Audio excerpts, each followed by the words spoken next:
Okay. Again, good afternoon, everyone, and welcome to the online session of structural analysis. So for today, we will start with the new topic for um, semifinals, which is the energy method for calculating deflection of our structural systems. Okay, so for today we will just focus on the introduction of energy method and what is the virtual work method. Ano ba yung pinag-uusapan nating virtual work method? So last time you already done some research na hopefully you were able to read at least some of the basic terms na kailangan natin for this topic. So, kaya nagkameron tayo ng library research, and also I asked you to also read the chapter in Hibbeler's book. Okay, so if you haven't, you still have time to catch up. So that is chapter 9. Again, ni Hibbeler na libro, Deflection Using Energy Method. Okay, so let's start. Okay, so far, what we have discussed all throughout the semester is how to calculate. Naka-focus tayo mainly on trusses, ano? Pero we were able to identify yung support reaction natin with a given trust. And of course, yung sa beam din, meron din tayong mga ginawang calculations with regards dun sa beam, ano? Pero more yung ating concern is nag-focus muna tayo sa trust kasi si energy method will be useful also for trusses, ano? Kaya medyo yung focus nung structure natin are all trusses. Pero again, so far, we already discussed yung support reaction and also identifying yung mga iba't ibang um, internal forces dun sa members ng trust natin. And when we say trust nga, we are pertaining to the actual load lang na nag-exist dun sa mga members natin. We were able to identify it by using any of the two methods. It can be yung ating joint method or also yung section method na the method of section. Okay? So while we performed that, we were able to identify kung ano yung value nung force na nag-exist dun sa member natin, and we try to indicate whether it is a compressive or tensile load. Okay? So, yung um, job natin na ngayon, we can now start with the calculation naman nung tinatawag nating deflection. And what is that? Ano? So, now that we are more aware of the performance of our structure, we are now ready to tackle yung tinatawag nating deformation. And when we talk about deformation, it involves uh, two system, ano, or two sub areas, which are yung deflection na tinatawag natin, which is yung translation nung mismong structural system natin sa horizontal, sa vertical direction, ano. So, yun yung ibig sabihin ng deflection. And also rotation, kapag halimbawa naman, slope naman yung pinag-uusapan natin. Kasi halimbawa, we have a beam, di ba? Si beam, pag nag-deflect, bababa siyang ganun, makikita nyo yung sa support niya, nagmo-move din yung support niya. Kung meron tayong simply supported na beam, okay, so halimbawa, simply supported lang yung beam natin, ano? Kung ganito yung support natin, wala siyang resistance sa moment. So mapapansin niyo pag nag-deflect siya, pag ganyan yung deflection niya, makikita niyo yung itsura ng biga natin dito. Nag-iba na yung slope niya, no? Bumaba na yung slope niya. That is rotation. That is what we call rotation. Pero wala siyang translation kasi nga pag may support tayo dun sa area na yun, nililimit natin yung movement dun sa mga supports natin. And when we say, di ba sabi natin kapag hinge yung ating member, meron tayong dalawang reaction kasi hindi siya pwedeng mag-move pataas tsaka pa sideway. So, ibig sabihin, translation niya with regards dun sa mga direction na yon ay zero, pero ang kanyang rotation ay may value. Okay? With regards naman dito sa ating roller, wala tayong translation sa vertical, no? Kaya tayo nagkakamero ng reaction na vertical. Ngayon, since roller 'yan, pwede tayong magkamero ng movement sideway. And of course, wala din siyang resistance sa moment, so magkakameron din tayo ng rotation. So, yun yung tinatawag nating deformation, and it's subdivided sa deflection at rotation. Na yan yung kailangan natin calculate sa structural system natin. And when we say structural system, we are talking about trusses, we have beams and frames, ano? So, yung magiging focus lang muna natin for now, for this lecture, is yung deflection muna natin for trusses muna. Okay? So, when we talk about deflection of trusses, deformation ng trusses, deflection lang yung focus natin. Kasi, ano bang meron doon sa mga trusses natin? Di ba, naka-join siya.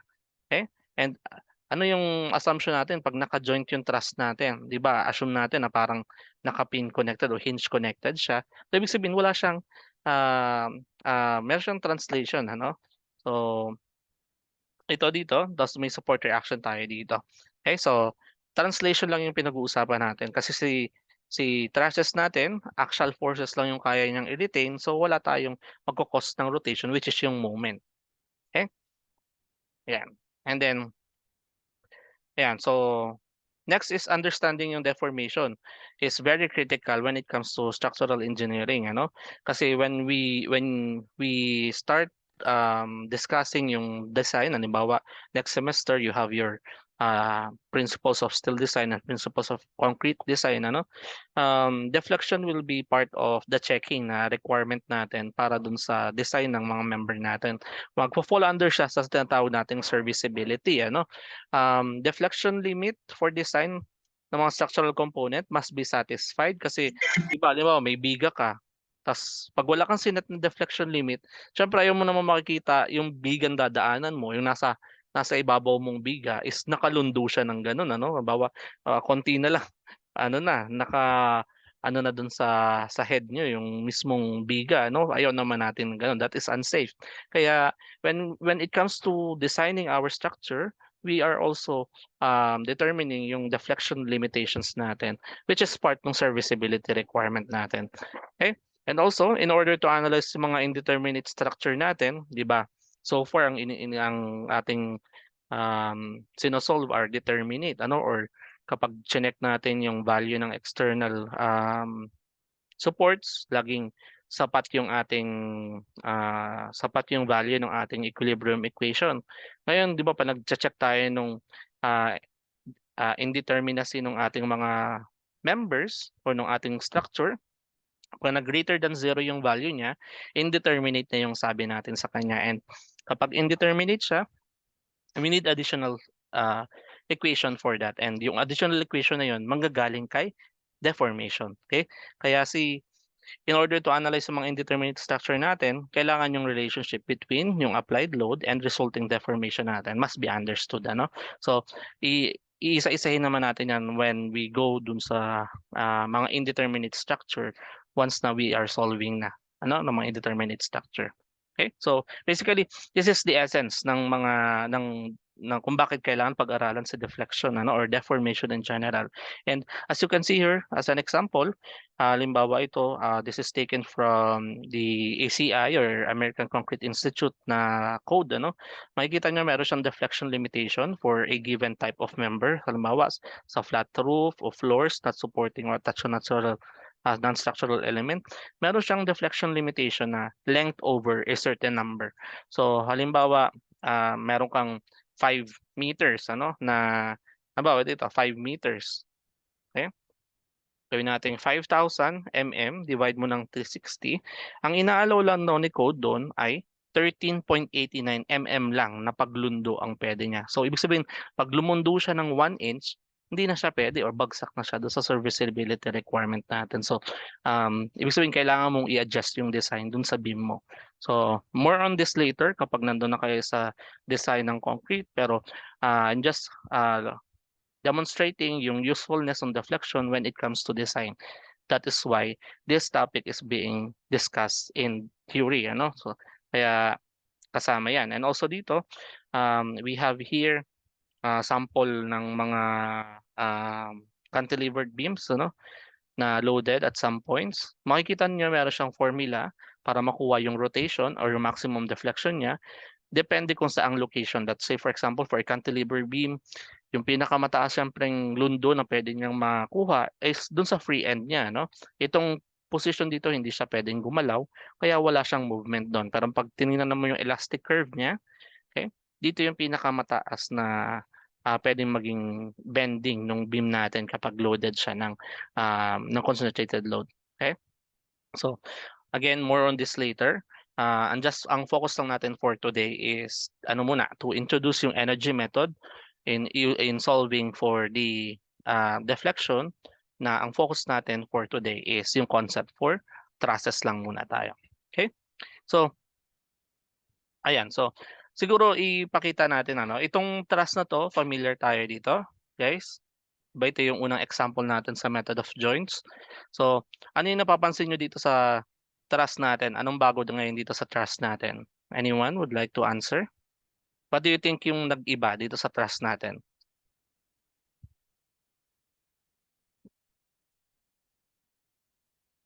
Anyone nakakatanda?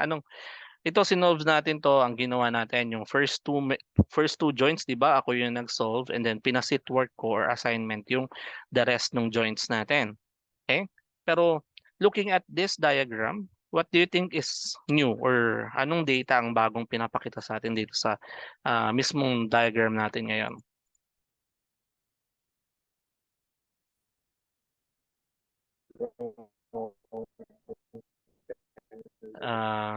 Medyo choppy ka Mr. Alejo ano, pero, okey lang sa chat box, anyone would like to answer or ano, 1 squared, sir.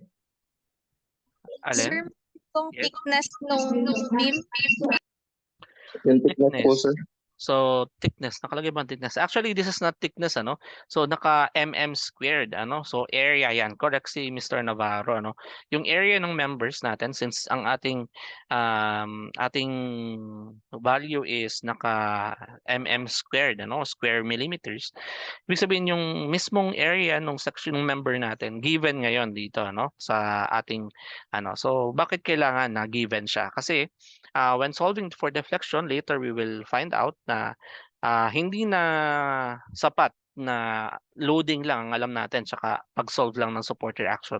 To solve for the deflection of the given system, we need, in addition to dimension ng end loads, kailangan din natin yung cross-sectional area ng each trusses natin. Kasi ngayon, may tulong na siya, no? Depende kung gaano siya kalaki or kalapad, ano? So, depende nga sa area niya. So, yung forces natin, nung nagso-solve tayo ng mga internal forces natin, hindi siya nakadepend sa property ng member natin. Kasi kahit anong itsura kahit anong material yung ginamit natin doon sa truss, kung internal forces lang yung hinahanap natin, calculate natin yung internal forces as long as we use the correct method or the advisable method, whether method of joints or method of sections, we can calculate actually the internal forces on that given member. But now for deformation, yung material property, ibig sabihin anong type of material ginawa yung trusses natin is mahalaga na ano, and yung area niya nagma-matter na siya when calculating for deflection, okay? So for this example halimbawa ito, ano, so ito yung given ulit yung truss natin. Ngayon given na yung mga members natin, yung cross-sectional areas ng members natin. Ang pinapahanap is yung vertical deflection daw at B if given din yung modulus of elasticity, if you go back to your strength or strength of materials or mechanics of deformable bodies, si modulus of elasticity is the slope of your stress and strain graph, or ito yung property ni material o yung Young's modulus na tinatawag natin na nag-exist sa material natin. This is actually the slope, So later ibabalikan natin to na may value daw siya na 70 gigapascal. So, ang problem dito ngayon is at joint B, ilan yung magiging movement nitong joint na to? Vertical deflection niya, So, kung halimbawa, ganito yung loading conditions natin, gaano kababa yung paglundo niya? Kasi kung titingnan natin yung mismong thrust natin, ano ba magiging performance ng thrust natin? Kung ito pababa, ito pa side, ito pababa, so basically siguro pag ganito yung itsura ng thrust natin, mag-aano siya, magde-deflect siya pababa, So, kaya hinahanap niya kung ano yung vertical deflection. Itong change in position nitong joint B natin with respect do sa original position niya. So, yun yung goal natin when calculating for deflection. Okay? So, here in our example na ganito, ipapakita ko muna before explaining yung mismong concept ng virtual work method, ipapakita ko muna yung ginagawa, yung step muna, Kasi para mas ma-appreciate nyo siya na madali lang siyang i-apply sa given structure, So ito yung mga step. First is yung given yung mismong truss natin, i-analyze natin yung structure using yung original loading condition natin. So ibig sabihin, katulad ng ginagawa natin ng midterms, we are using joint method para hanapin lahat um, nung internal force natin. So, pag ginawa ko yun, ito yung mga values na makukuha natin. Ano? Kaya nga pinapakuha ko pinapasulat ko ulit sa truss yung mga values nung nakuha nating internal forces. Ano? So, ito yun. Okay? So, may use pala yun. Ano? So, dito sa real analysis na tinatawag natin, in-analyze natin yung truss with its original loading. Okay? Again, this is just a preview muna kung ano yung ginagawa pag virtual working ginagawa, no? So after makuha mo yung internal forces mo with respect dun sa original loading mo, ang next gagawin daw natin is to perform a virtual analysis nung for deflection natin. So, ang ginagawa kung saan yung deflection na pinag-uusapan natin, halimbawa, 'di ba, gusto natin mag-deflect ay sa B, doon tayo mag-a-apply ng tinatawag nating virtual load. So, again, hear me out. This is just an outline muna or a preview kung ano yung ginagawa. Kaya okay lang kung hindi mo pa nagegets kung bakit kailangan may 1.0 doon sa joint B, Pero ang idea is we try to apply a virtual load na equal to 1.0 doon kung saan tayo nag-aano ng deflection. So, halimbawa dito sa joint B, nag-apply tayo ng 1.0 na loading, and then pag-apply natin nun, kailangan i-recalculate natin yung lahat ng forces natin. So, ibig sabihin, ito, nag-joint method ulit ako para makuha yung mga values na to. Okay? So dito, di ba, sa una, yung conventional na ginagawa natin, hinanap natin yung mga values na to using itong mga loadings na nandito. So, kinalculate natin yung support reaction, and then by joint method, isa-isa natin na-identify to. Dito, ganun din. Pero ang loading lang natin, 1.0, and then kukunin natin yung reaction ulit natin, and then calculate natin lahat ng forces. Okay? So, assuming na-perform mo siya, and then na-identify mo na ito yung mga values ng mga member natin. Okay?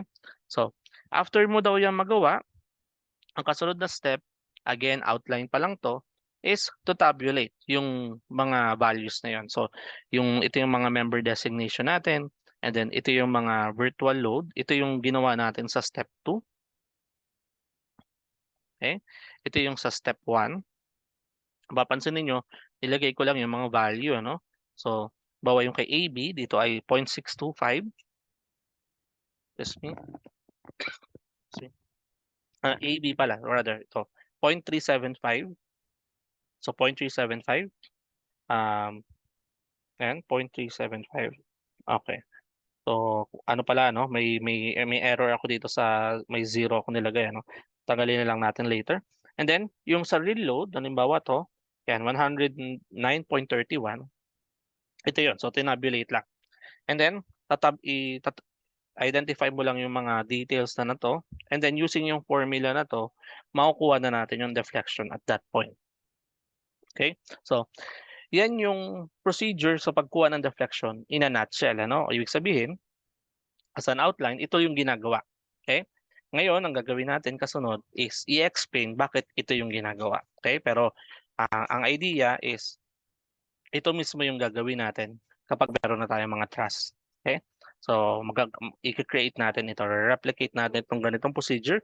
And then, ito lang, once na na-identify mo yung mga virtual load and real load mo, itatabulate mo na siya. Then, just calculate using the formula of delta. And then, summation lang nung mga values na yun, makukuha na natin yung deflection on that point. So, ganun yung idea when it comes to virtual work. Okay? So, again, ang ginagawa lang natin is to introduce muna yung ginagawa dun sa system natin. Okay? So, sige. So, kung titingnan natin yung procedure, medyo madali siya, Kasi 3 step lang, makukuha mo na yung pinaka-deformation na gusto natin. Okay? Pero imagine, this is a new truss. So, identify mo muna yung original value ng trusses natin na member forces, And then, kasunod, yung reaction ng mga trusses ng mga members natin when it comes to dun sa virtual load natin. And then, tsaka natin gagamitin tong formulang to. Okay? So, now, na nakita niyo yung outline kung paano ginagawa yung method of virtual work for trusses, i-explain natin ngayon yung pinanggalingan ng concept nito. Bakit kailangan ganito yung ginagawang procedure sa kanya? Okay, for a while, nawala.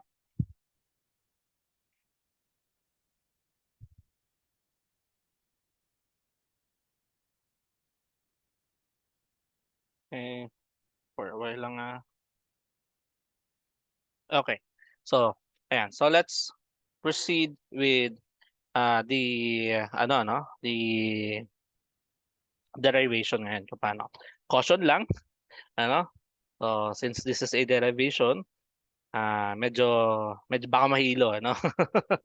Okay, pero ayan, may mga graph naman na makakatulong sa atin para mas maintindihan natin. Okay? So, ito lang is para mas ma-appreciate natin kung bakit ganun yung ginagawa dun sa mismong ano natin. Okay? Alright, so let's start. So, unahin muna natin si energy, ano, by defining energy itself. Okay? So, si energy is the ability to do work. Okay? Or yung minsan capability or capacity of a body to do work. Okay? So, it means ito yung ability to exert a force causing displacement of an object. Okay? Yun yung sabi sa physics, ano? Or in simple terms, energy is just the force that causes things to move. Okay? So, ibig sabihin, once na nagkameron ka ng energy na ang tawag sa kanya, once na nag-apply ka ng force and nag-cause ka ng deformation. So, energy na siya. Okay?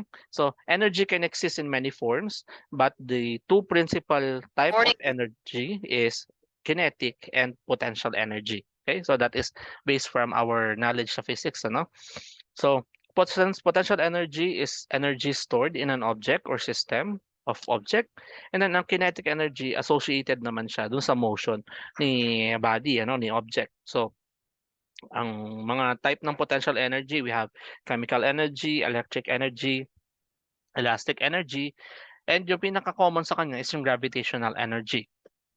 So pag sinabing gravitational energy, nakadepend yung potential energy mo kung gaano kalayo ka dun sa center of gravity. So kung halimbawa, mas mataas ka sa isang lugar, o mas mataas ang posisyon mo versus a reference na object, so mas ibig sabihin mas malaki yung potential energy mo kasi mas mataas yung height mo compared with an object na ang distance is measured dun sa center of gravity natin o center nung kung saan naka-apply yung gravity natin ng Earth, ano? And then for kinetic energy, we have the following: mechanical energy, electrical energy, thermal energy, sound energy, and radiant energy, ano? So again, ito is kapag napoproduce siya kapag may motion tayo. And alam natin, wow, sa mechanical energy, kailangan may, yung halimbawa, yung machine o yung propellers, halimbawa, is dapat nagro-rotate, ano, para makapag-produce sa energy, electrical energy, ano, ganun din.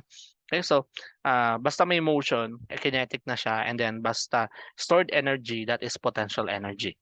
Okay? And then, ano yung tinatawag na law of conservation of energy? So this law states that energy can neither be created nor be destroyed. Ano? So ibig sabihin hindi ka pwede makapag-create ng new energy, hindi ka din pwede makapag-destroy or sirain yung isang energy. Pero pwede mo siyang i-transform from one form to another. Kaya nga gumagana yung sa mga ano natin, bawa sa turbine, ano? So kapag natatamaan siya ng wind energy o ng wind force.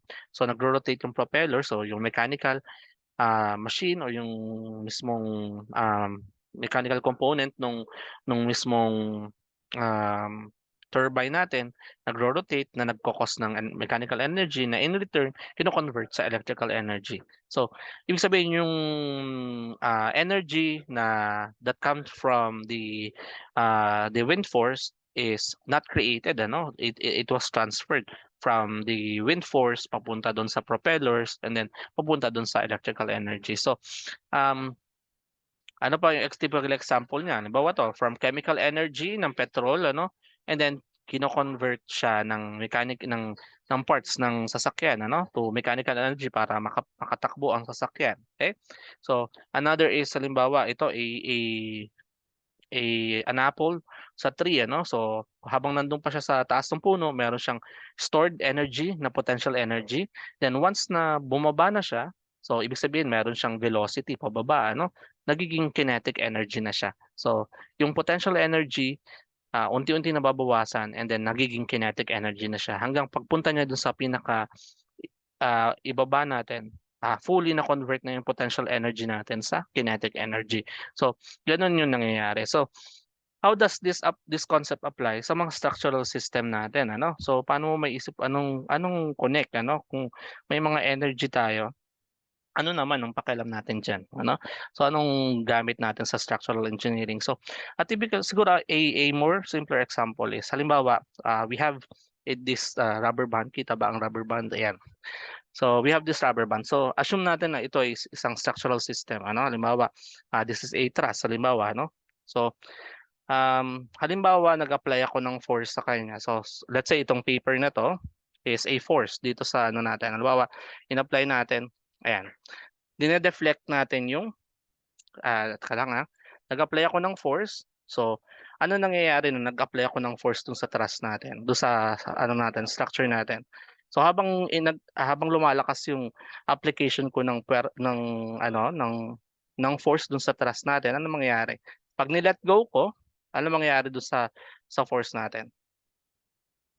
Ito, pag ni-let go, mali pa ang demo, no? So pag ni-let go, halimbawa to, so tumatalbog siya, no?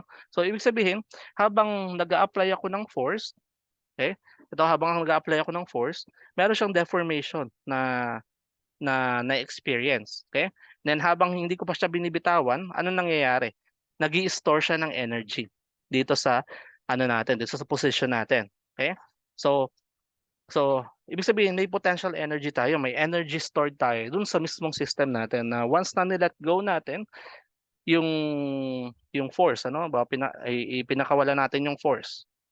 Nangyayari, yung stored energy, ang tendency niya is to deform, to put back our structure to its original state. So ibig sabihin, ang ano natin, meron tayong ina-apply na force to cause deformation, and then yung stored energy na ano niya depende sa lakas ng force, mas malayo yung kaya niyang i-produce na position nung pag travel nung mismong ano natin, nung mismong papel natin, ano, dito sa analogy natin. So ganun yung nangyayari kapag halimbawa sa mga actual structure natin, let's say for trusses. So nakita natin yung loading kanina, di ba? version yun? May mga applied loading tayo dun sa trusses natin. So di ba, halimbawa dito, Wala. okay, alright? So ayan, so ganun yung analogy, ano? So halimbawa ito nga, okay, nag-apply tayo ng force. Kung halimbawa hininaan mo lang, syempre yung stored energy niya mas mahina. So mahina lang yung kanyang pag ah, yung ano niya, no, yung tilapon ng mismong papel natin. So ganun yung nangyayari sa system ng structure natin. So halimbawa doon sa trusses natin that we have an applied loading doon sa mga joint natin. So yung loading natin, ang tendency niya is to cause deformation doon sa mismong truss natin. Okay? And habang nagde-deform yun, nagkakamero ng stored energy yung truss natin. Okay? Na ang tendency ng stored energy is to put back yung structure to its original state, no? So kaya in the law of conservation of energy, ibig sabihin yung external work na ginagawa natin, so external work natin is yung pag-apply ng force dun sa mismong system natin, okay, na nag-cause ng deformation, okay? And then habang ginagawa natin yon, meron siyang equivalent value ng potential energy o stored value na nakikreate kasi nabibuild dito, no? Kumbaga na-stress to. So nabibuild yung stored energy niya. Kaya pag inalis natin yung loading, yung stored energy kailangan ma-release din, ano? Kasi nga kailangan ma-transfer siya dun sa original system natin. So dun siya na-apply dun sa ating sa structural engineering, yung ganong concept. Okay? So now that we have that in mind, I think we can now have yung definition ng mga energy methods sa structural system, ano? So yung energy components natin for structural system is divided into two.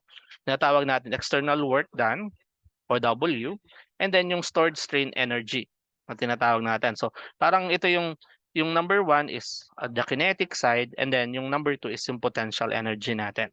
Okay? So ang external work done natin is kapag meron tayong force and a distance, 'di ba? Ang work is equals to force times distance, ano? And then o kaya kapag moment, yung value ng rotation ng ating system.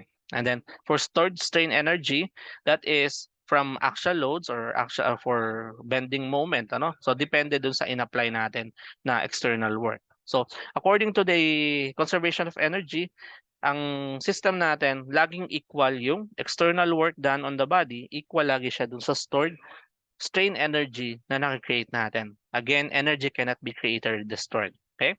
Kaya for all problems na i-encounter natin in the future, ang assumption natin, laging linear elastic behavior yung mismong system natin. Ang ibig sabihin ng linear elastic, ano?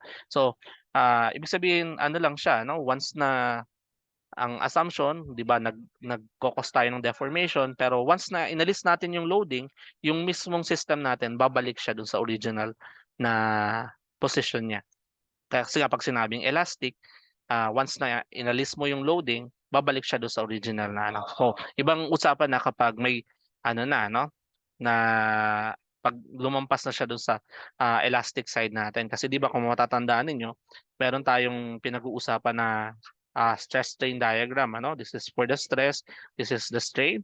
Mapapansin natin 'di ba yung unang portion ng stress strain diagram natin is a linear na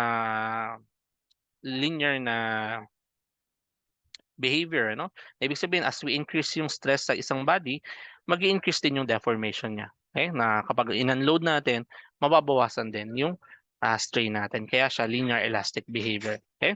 And then, other forms of structural response, katulad ng bawa ng torsion, are neglected for practicality, ano? Kasi kapag ganitong mga system, mas concerned tayo sa deformation talaga ng system natin. Kasi yun yung nakikita natin, yung serviceability nga siya na once na hindi natin satisfy yung deformation requirements sa system, hindi magiging usable yung mismong structure natin for its inhabitants, ano? For its intended purpose.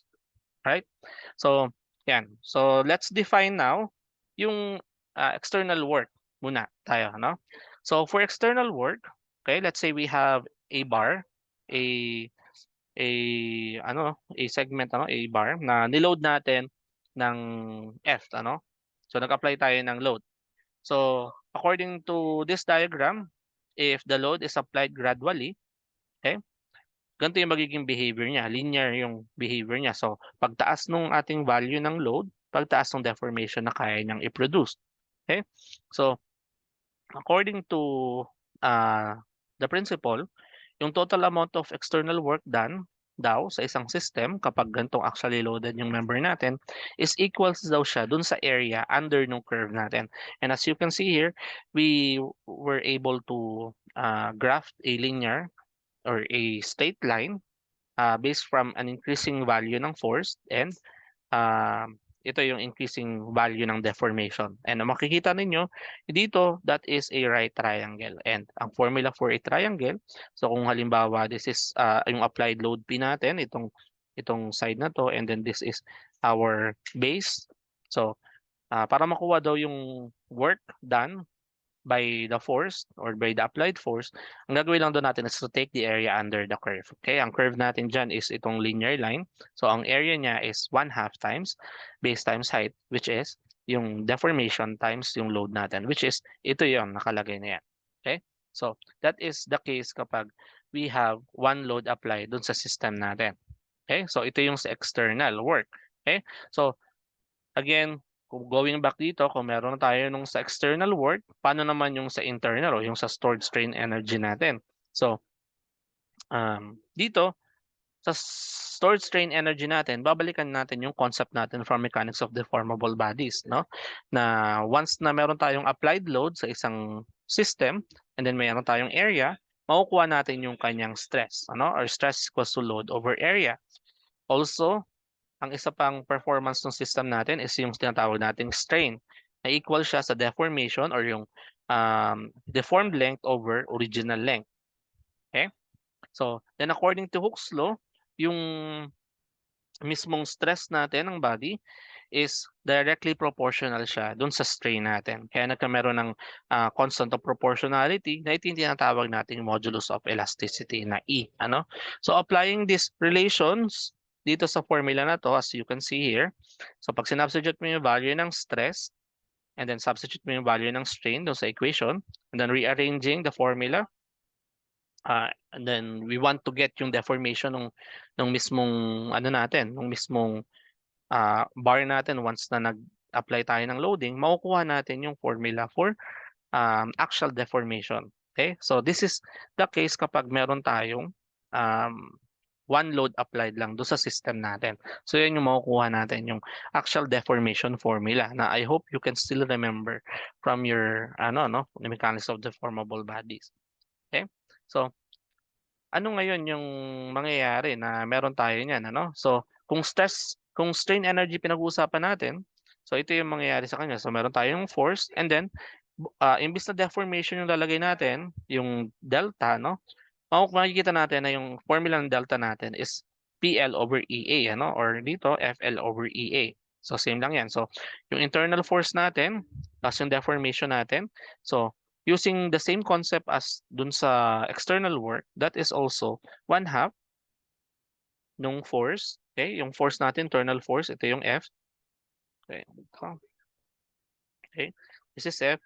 Then multiplied by our delta, which is equal sa FL over EA. Kaya mapapansin nyo, meron tayo ng formula na 1/2 F squared, ano? Naging squared yung applied loading natin kasi nga, this is a stored strain energy na pinag-uusapan natin dito. Okay, over EA. So ito yung formula para sa stored strain energy for a bar na loaded ng one load lang, ano? So using the law of conservation of energy, ano, equate natin yung kanyang nandito, 1/2 P times delta, then 1/2 F squared L over EA.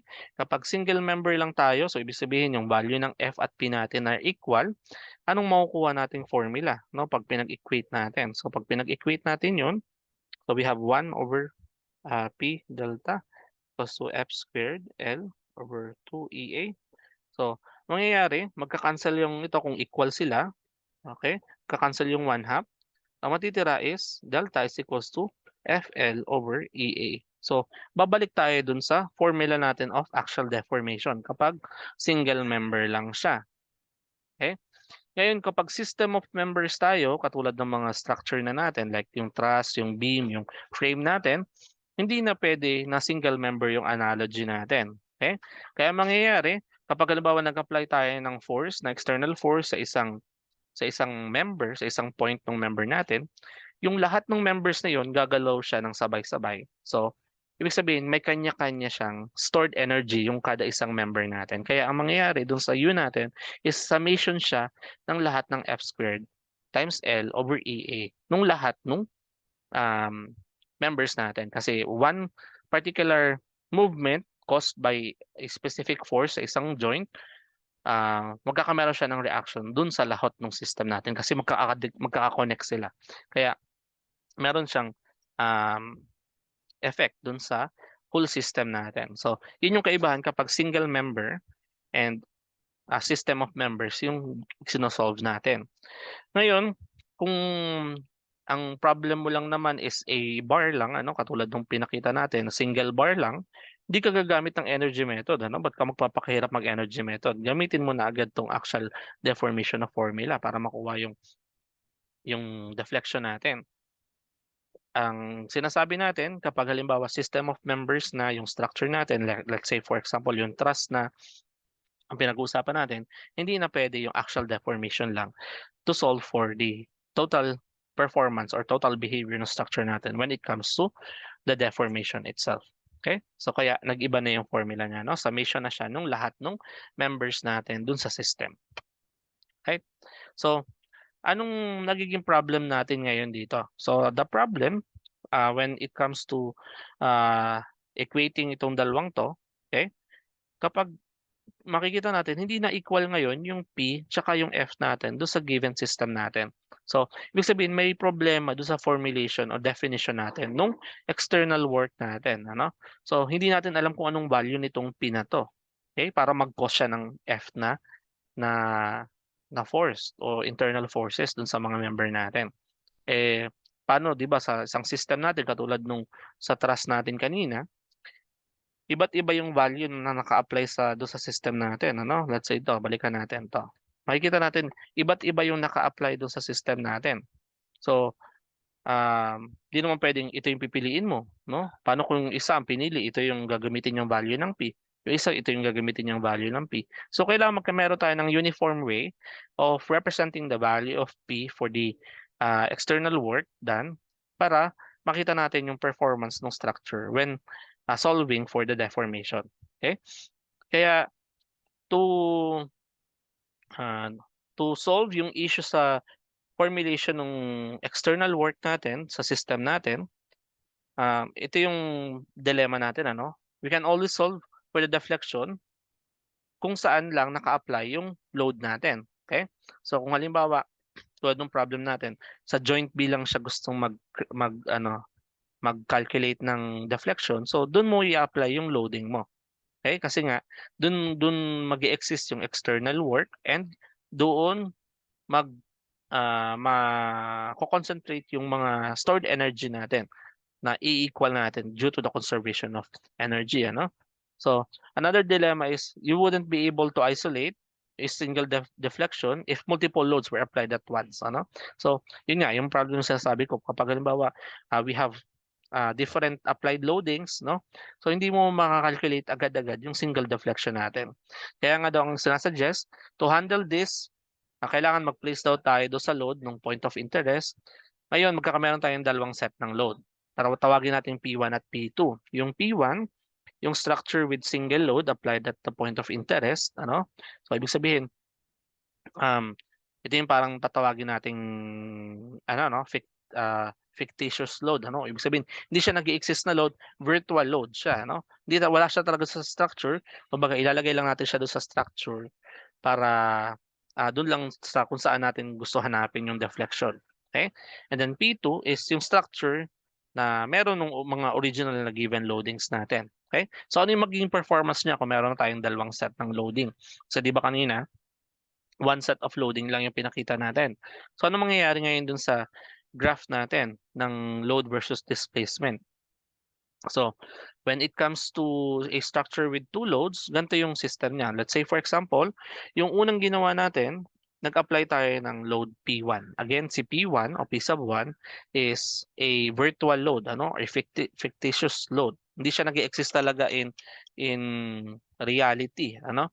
Na gusto natin siya i-apply, magpo-produce siya ng fictitious deformation din. Ibig sabihin ng kunyaring deformation, ano? Mag-exist magpe-perform siya ng kunyaring deformation. Kapag ginraph natin 'yon, ito yung magiging graph niya, itong first linear part natin. Okay? Yung from A to B.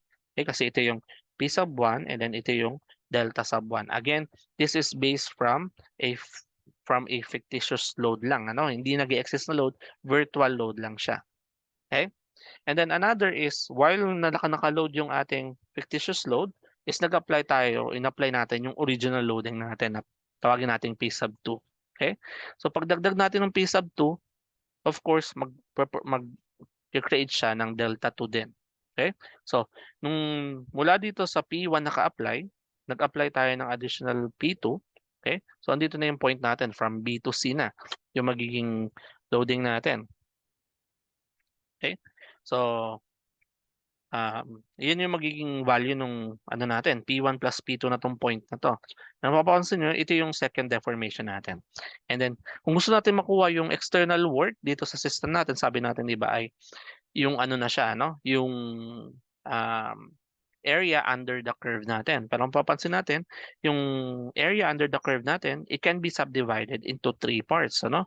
Pwede nating tawagin na yung first part is yung work 1, gawin natin itong work 2, and then work 3. Okay? So, to get yung total na external work for that system, so, gagawin natin W, dito na lang, W is equals to W sub 1 o W2 plus W3. And paano natin kukunin yun? That is just the area nung mismong ano natin, mga shape natin. So dito, we have a triangle, rather a triangle nga. So ano yung value nito? Itong height na to, this is P1. This height is, anong value ngayon to nung height na to? This is, may kasama na siyang P2, ano? So ito yung P2 dinagdag natin, kaya nga naging P1 plus P2 na to, no? And then, this is the height. So pag kukunin natin yung W1, that is 1/2 P1 delta 1. Yung second diagram natin is a rectangle. So that is P1 times delta 2 plus yung third diagram natin, that is triangle ulit. So 1/2 P2 times delta 2. So ito yung total work done dun sa system natin. Okay? So kung pagbabasehan natin tong diagram na to. Okay? So paano naman dun sa strain natin, dun sa internal work natin? So for the internal work, ganun din yung case, ano? Okay? Pero ngayon, mangyayari, ang gagawin natin, si F, small f, is internal force generated by P1 o P sub 1 o yung ating fictitious load. Then capital F is the internal force generated by the original loadings. Okay? So, pag-apply natin ng fictitious, yung internal force natin, okay, may maproproduce siyang delta, no? Na ito yung formulang na-derive natin kanina. So, F, small f dahil due to P1 siya, no?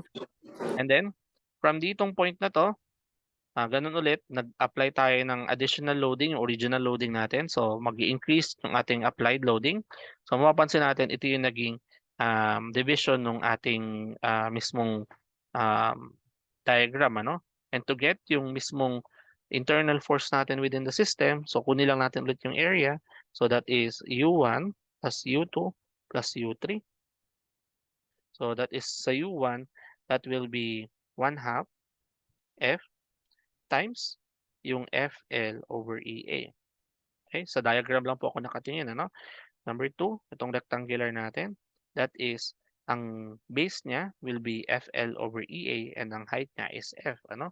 So, that is F times FL over EA and then plus itong remaining system natin, that is 1/2 of F times FL over EA. Okay? Pag ano natin,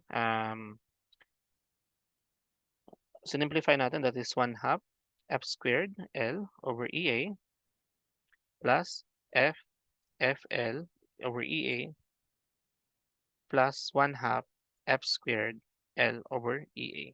So, meron din tayong notation for the the internal work done dun sa system natin once na meron tayong two loadings applied dun sa system. Okay? So, using these two values, ito yun, ano? Ayan.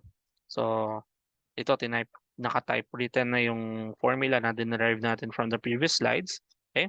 So, by using the conservation of energy principle, ibig sabihin, itong W na to is equals dun sa U natin. Okay? And as you can see, pwede natin sabihin din na si W1 ay equal sa U1, W2 is equal sa U2, and then si W3 is equal sa U3. Ano? So pag tinignan natin yung mga relation nitong tatlo, alin yung may mas important sa atin? Pag si 1 yung kinonsider natin, okay, ito yon equals ito, anong pinag-uusapan natin? Ang ni-utilize lang natin dito is yung ano lang, yung fictitious load lang natin, yung virtual load lang, ano? So kumbaga, hindi natin naka-capture yung original loading natin. So, medyo hindi convincing na yung ito dito tayo magfo-focus sa first term natin, ano? Next term natin, yung sa second. Yung sa second, makikita natin, this is combination ng virtual load multiplied by the deformation caused by the original load equal siya dun sa virtual and virtual tsaka yung original load generated nung P1 at P2. Okay? Tapos yung ano natin. So, kasi binaka-capture natin both the virtual and the original loading dito sa second one. Sa third one is nakabase lang siya dun sa original, then dito sa original. So, ibig sabihin dun sa pangatlo, parehas original loading yung dito sa first set natin. This is virtual lang, okay? Dito is yung original lang. So dito is combination yung nako-consider natin. So para mag-exist yung mismong system ng energy method, ang ifo-focus natin is yung second condition natin, which is equating yung second external work with the the stored internal work, ano? So using the second component, ito yun, second component, we have P1 delta 2 is equals to FL over EA. Okay? So, ang pinaka gusto kasi natin malaman talaga is ano yung magiging deformation nung original system natin, ano? Ito yun. Pag tinignan natin yung unang case dito sa first condition, yung virtual lang, hindi nga nag-exist to, ano? Virtual deformation nga yan. Hindi yan nag-exist. Pero yung pangatlo, although nag-exist dito yung delta 2, hindi naman natin alam kung anong loading yung gagamitin natin. Basta-basta, paano natin magagamit to, ano? Anong loading? Kung composed of different loading siya, so mamimili tayo ng magkaibang value, ano?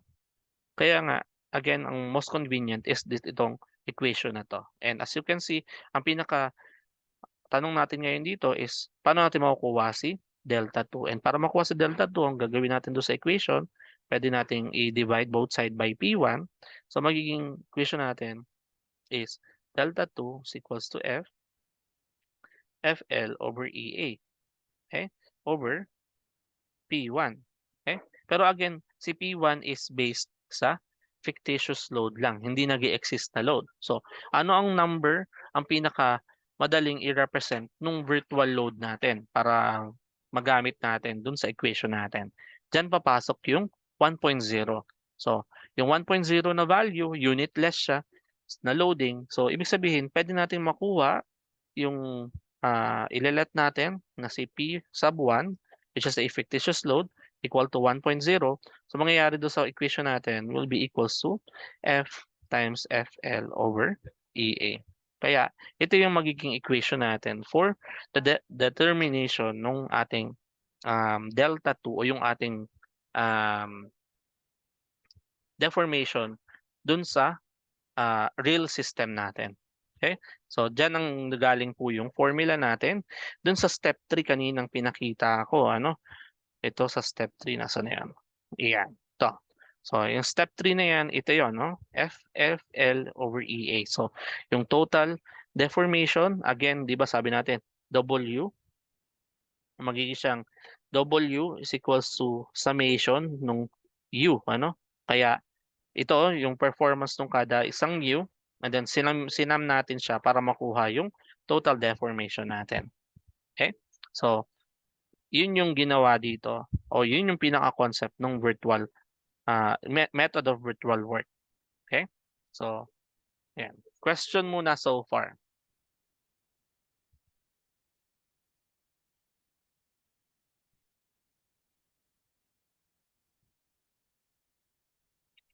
Okay. So, going back, we can now define yung method of virtual work. Can now define method of virtual work. So, method of virtual work, also known as the unit load method, is an energy-based approach in computing deflection in any structure. So imagine, deflection siya ng any structure. So yung concept na pinag-usapan natin, applicable siya sa beams tsaka sa frames, You don't need any other concept, or any other methods, Di katulad nung halimbawa yung sa classical method, applicable lang usually yung dinidiscuss for beams, tapos pag frames iba na. Hindi siya pwede sa truss, So hindi mo makakalculate yung sa trusses tsaka sa frames using yung classical method lang alone, So madami kang methods na kailangang aralin. Unlike kay methods of virtual work or energy method, isang concept lang, basta malinaw sa inyo yung conservation of energy na external work is equals to internal work, masosolve mo na yung deformation do sa system of any system subjected to any type of loading. Okay? And ang focus nga natin for this part of the SEM is yung sa process muna tayo. Okay? So, ayan. So, again, going back to sa system na ginawa natin kanina, ito yung magiging steps natin in solving a system or specifically for trusses using method of virtual work. Number one, solve muna natin yung internal member forces nung original loading natin. So, katulad lang ng ginagawa natin ng midterm, ano? May given tayong trust, isosolve lang natin lahat ng member forces. Okay? As is, ano? And then, after that, i-denote natin yung lahat ng force na makukuha natin as capital F. Okay? So, kailangan indicate din natin kung compression or tension siya. Kasi once na gagamitin natin yung table mamaya, nagmamatter yung sign. So, we are using positive for tension forces, the negative for compression forces. Okay? Next is, i-remove daw natin lahat ng loads. Okay? And then, kailangan nga natin mag-introduce ng virtual, yung fictitious load natin, ano? Na 1.0. Yung 1.0 na yon i-apply natin dun sa joint in question. Okay? So, halimbawa, vertical deformation pinag-uusapan natin. So, i-apply natin yung load. Pwede natin assume na downward yung load para sa vertical. And then, horizontal para sa, or to the right, to the left, para sa horizontal deformation. Okay? So, after natin ma-remove yung loading, again, nag-apply na tayo ng load. Halimbawa, vertical load. So, i-recalculate natin ngayon yung internal forces natin. Okay? So, na-applied yung virtual force natin. So, these forces will be denoted by the small letter F, no? Small letter F, para sabihin natin na yung mga value ng forces na to is based from our fictitious load o yung virtual load natin. Okay? So, ibig sabihin, ngayon, dalawang beses tayo mag-analyze ng trust, ano? So, using yung method of virtual work, kailangan gamitin natin yung trust ng dalawang beses. I-solve natin yung trust ng dalawang beses. Okay? Pero, again, meron tayong may mga trick tayong pwedeng gamitin. Yung una is, kapag halimbawa na pakita natin na symmetrical, geometrically, and yung loading wise, yung trust natin, pwedeng yung kalahati na lang, yung isosolve natin, ano, para ma-simplify natin. And also, kapag halimbawa, di ba, nire-remove natin yung loadings and then isang loading lang i-apply natin sa specific load, possible na magkakameron tayo ng mga zero forced member, which will help us determine yung mga member forces na walang loading o walang value nung naging virtual load na yung naka-apply dun sa system natin. So yun yung procedure natin for this method, ano? So, going back to our problem earlier stated, determine yung vertical deflection at B. So, ang gusto niya is malaman yung deflection ni B vertically, ano? So, ang pwedeng assumption na gawin dyan is magkakameron siya ng deformation pataas o pababa. So, once na nag-negative yung value, ibig sabihin, baliktad lang yung deformation mo. Halimbawa, dito, no? So, kung susundan natin yung step, unang step again is to analyze yung trust natin as is, ano? So, ito na yun. So, in-analyze natin yung trust as is, ano?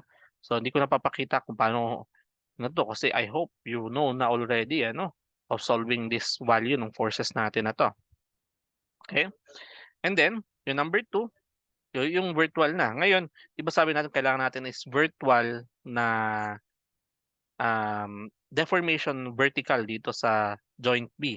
Kung ang assumption mo is magde-deflect siya pababa, ang gagawin mo, ang apply mong virtual load ay pababa na 1.0. Okay?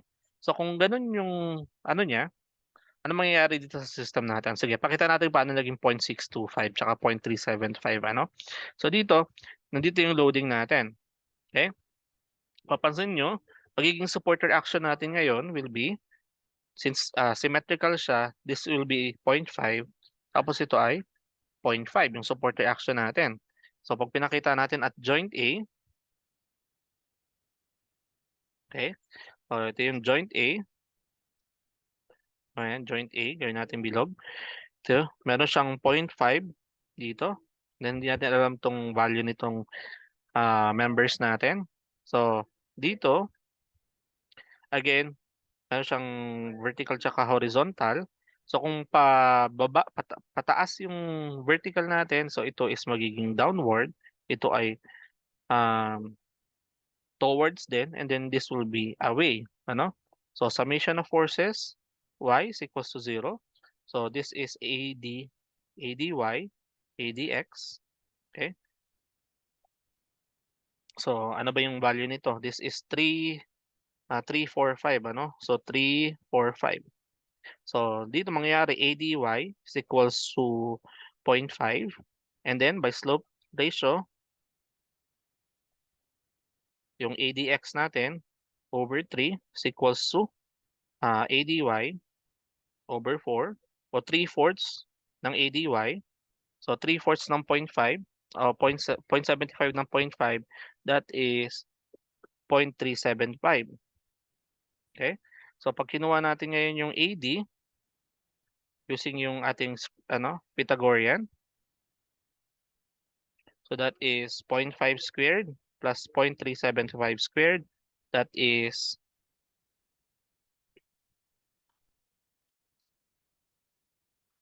equals to 0.625. So since this is towards, that is compression, okay?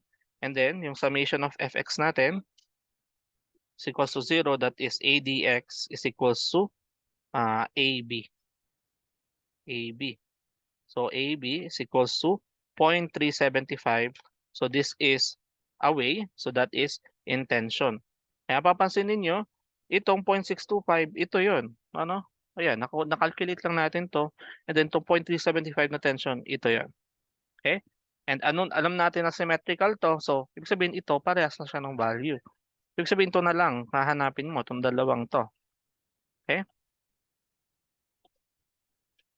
So, ganun pa din yung procedure. Pero ngayon, mas simplified siya.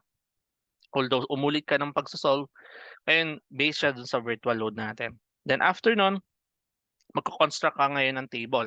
Yung table mo is yung member names mo, yung member designation, yung una. Yung kasunod na table is yung ating virtual loads, okay, yung F natin. Kasunod yung real load natin, capital F, per member. Yung length natin, yung modulus of elasticity, and then yung area. Okay? So bakit naging mm ngayon? Tingnan natin yung unit, ano? Ang formula natin is ito, yung magiging formula ang i-apply natin. Okay? So delta is equals to FL over EA. So si F na maliit is unitless, okay? Si F is in kilonewton times yung length natin is in mm over yung modulus of elasticity natin is GPA. Anong ibig sabihin ng GPA? Ang Pascal, pakita natin dito. Pascal is equals sa Newton per meter squared, ano? So ibig sabihin kung kilopascal, that is kilonewton per meter squared. So pag megapascal, that is meganewton per meter squared. The GPA, that is giganewton times meter squared, over meter squared. Pero yung ano natin is naka-kilonewton, ano? So pwedeng gawin mong kilonewton to. Paano maging kilonewton 'yun? Ang giga is how much? Giga is 1 times 10 to the 9, ano? So ibig sabihin, equal din to sa 1,000 meganewton over meter squared, or equal din siya sa 1,000,000 kilonewton per meter squared. Okay? So conversion ng units, ano? Kailangan kasi consistent yung unit natin. Or since ito naka meter squared to, pwede mo din gawin 1 meter plus 1,000 mm, tapos i-squared mo, that is also equal sa kilonewton per mm squared.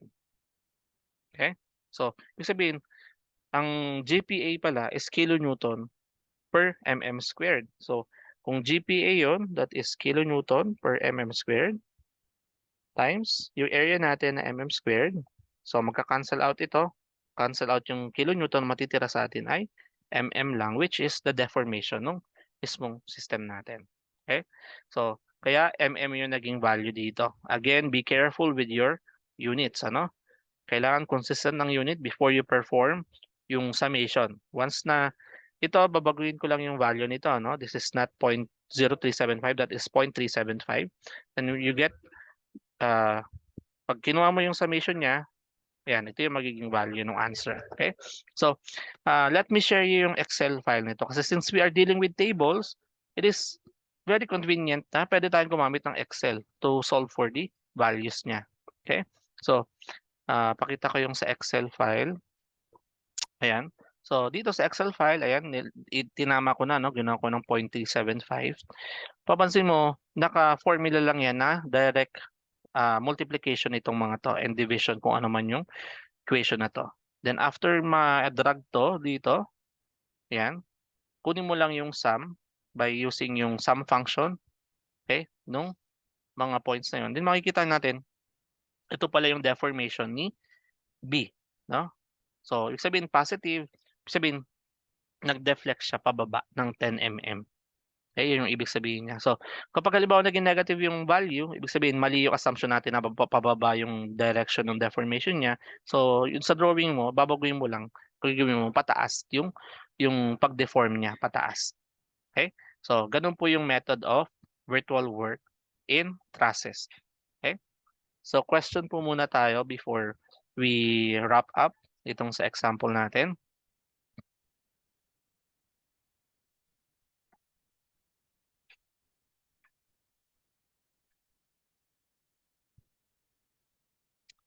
Okay, so I will let you to digest pa ito kasi I know this is a new concept to you guys. Pero by our next meeting next week, during our on-ground session, we will do an example portraying horizontal tsaka vertical deflection. Okay? So demonstrate natin kung paano siya i-calculate by hand talaga. Okay? Kasi ganoon naman yung mangyayari sa exam, ano? So, ayun. So, with that, do you have any question for the energy method and introduction of method of virtual work for trusses?